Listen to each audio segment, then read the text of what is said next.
Еще недавно каждый полет в Москву для семьи Холухоевых был настоящим испытанием. Абдулла страдает церебральным параличом, передвигается с трудом, в основном на инвалидном кресле. Раньше работникам приходилось в буквальном смысле на руках заносить его на борт. Теперь все за них делает техника.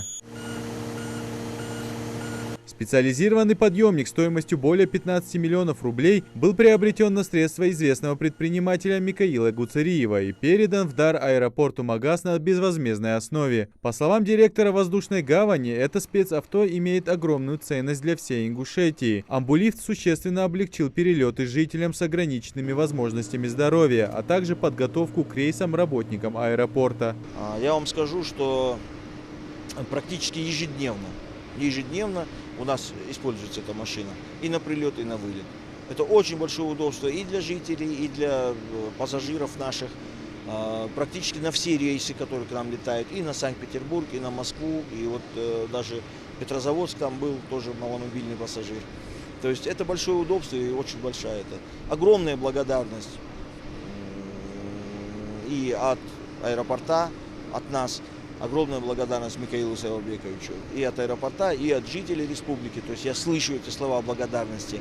Те пассажиры, которые раньше пользовались, которые раньше без этой машины пользовались нашими услугами, они очень высоко оценивают вот эту машину. Амбулаторный автолифт марки Isuzu был изготовлен по техническим требованиям аэропорта Магаз. Он позволяет обслуживать средние и дальнемагистральные самолеты всех типов. Кузов оборудован подъемными дверями с обеих сторон, изготовленными по ролетной технологии. Работники службы перевозок аэропорта новой техникой более чем довольны. Она позволяет экономить не только время и силы персонала, но и существенно обезопасила посадку людей с ограниченными возможностями здоровья.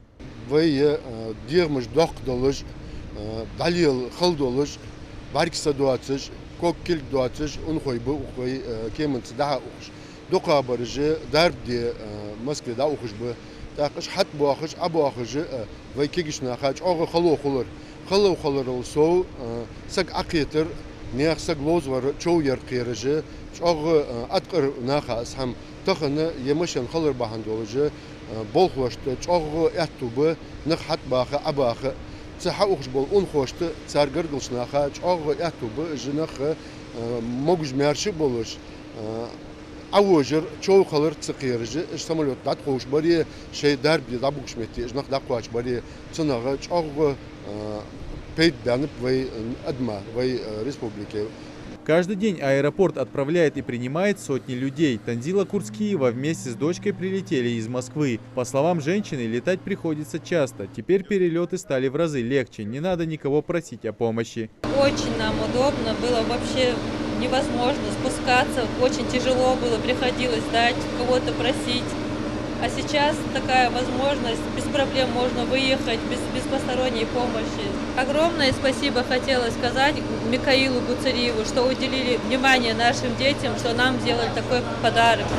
Это не единственная помощь, оказанная региону благотворительным фондом «Сафмар». На его средства в Ингушетии также реставрируют башенные комплексы, мусульманские и христианские кладбища, строят зоны отдыха для туристов. Идрис Ижиев, Акрамат Дасхоев, Новости 24.